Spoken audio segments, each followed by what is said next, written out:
پہلے جان ماری جاتی ہے. جس کے لیے آپ نے اپنے آپ کو پیش کیا ہوا ہے، آپ خوش قسمت ہیں. جس میں اپنے آپ کو آپ نے پیش کیا ہوا ہے، آپ سعادت مند ہیں.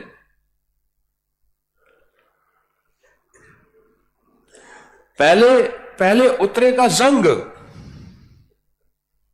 اترے گا، اس کے لیے چوٹیں، اس کے لیے ناگواریاں. میں تو فلاں قوم کا ہوں، میں فلاں عہدے کا ہوں، میں فلاں مرتبے کا ہوں، فلاں مقام کا ہوں. مرشد نے تو یہ فرما دیا، پھر اب اس کی وضاحتیں دے رہا، یا کہتا ہے چھوڑو، آج کے بعد ضرورت نہیں ہے جانے کی.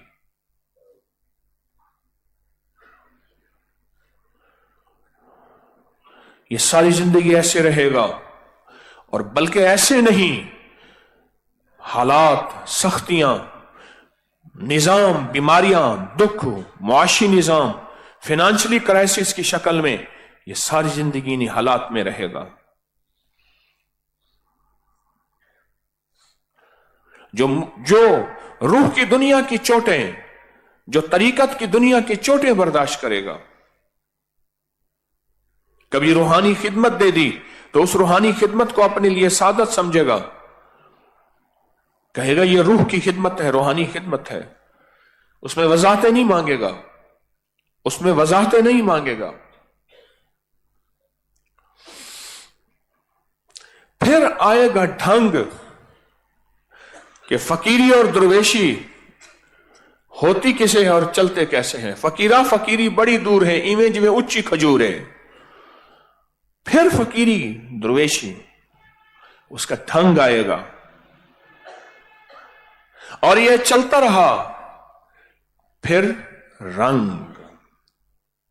چڑھے گا رنگ، پھر رنگ چڑھ جائے گا. رنگ ریز، رنگ ساز. آپ کوئی کپڑا لے جائیں، رنگ جو دینے والے ہیں وہ پہلا رنگ اتارتے ہیں تو دوسرا رنگ چڑھاتے ہیں. میں نے ایک بار بندے سے کہا، اس نے کہا جی کوئی کھرچی مل جائے گی. میں کیا ہوا؟ کہہ رہی جی پہلا پینٹ کھڑا ہے، اگر اس کو نہ اتارا تو کچھ عرصے کے بعد یہ دوسرا جو ہم لگا رہے یہ ایسے چھلکے بن کے اتر جائے گا. میں کہا اوہ، تو نے میرا بات کر دی، تو نے میرا کام کر دیا. اگر پہلا رنگ نہ اتارا تو دوسرا رنگ نہیں چڑھے گا.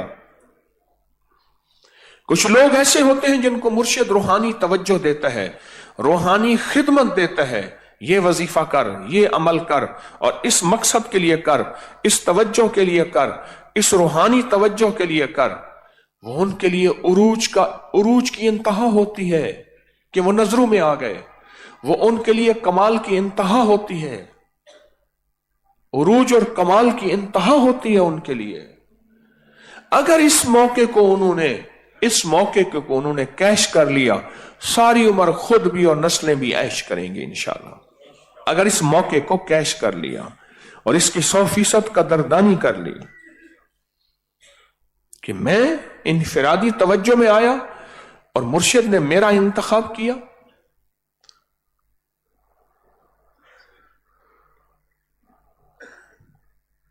یہ روح کی منازل ہیں، روح کی ترقی ہیں. اور بتاؤں، ہم پہلی منزل پہ رہے اور اسی پہلی منزل پہ چلتے رہے، تیسری منزل پہ پہنچ ہی نہ سکے. زندگی کا وقت ختم ہو گیا، کوچ کا وقت آ گیا. اللہ تیسری منزل والوں کے ساتھ کھڑا کرے گا. فرمایا جو ساری عمر پیسہ جوڑتا رہا اور حج کے جذبے سے جوڑتا رہا، وہ حج نہ کر سکا، اللہ اس کو کامل حاجیوں میں کھڑا کرے گا. جو اٹک کے قرآن پڑھتا رہا اور وہ قرآن کامل نہ پڑھ سکا یا حفظ نہ کر سکا، اللہ پاک جل شانہ اس کو کامل قرآن والوں میں کھڑا کرے گا. اللہ نیتوں کو جانے، اللہ جذبوں کو جانے، اللہ اندر کی کیفیتوں کو جانے. آپ نے ایک سفر شروع کیا ہے، آپ کی ایک منزل ہے، آپ اس سفر کے راہی ہیں، مسافر ہیں. آپ نے فیصلہ کیا ہے کہ روح کے کمال، عروج اور مقام تک پہنچنا ہے اور روح کی انتہا اور ترقی تک پہنچنا ہے. یہ سفر ہے. آپ نے